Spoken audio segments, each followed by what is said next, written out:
Lorry Man. The lorry driver was heading south over the Davamore road towards the Cairngorms. His final destination was Madrid. He had decided to travel through the night to get a head start.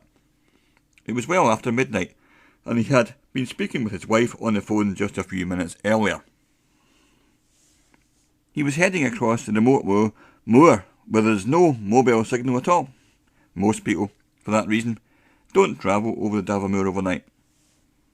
As he approached a narrow part of the road with tall trees at either side, his headlights showed that a tree had fallen over the carriageway ahead, blocking his progress forward.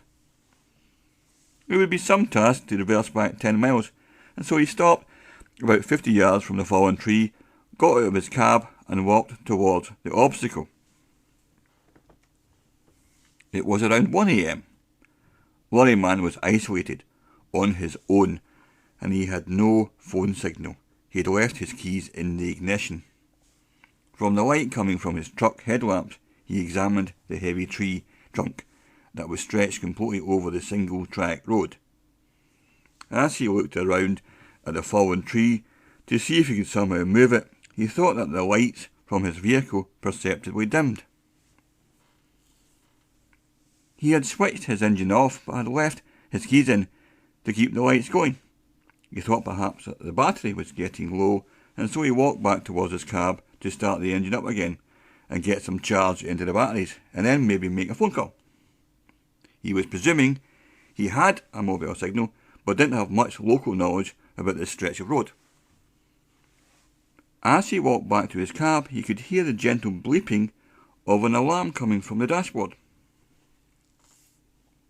On entering the cab, he saw that there was in fact no keys in the ignition, and that was the reason for the gentle bleeping sound. This surprised him, as he felt sure he had left the keys there. He got out of the cab and walked around, checking his pockets for his lorry keys.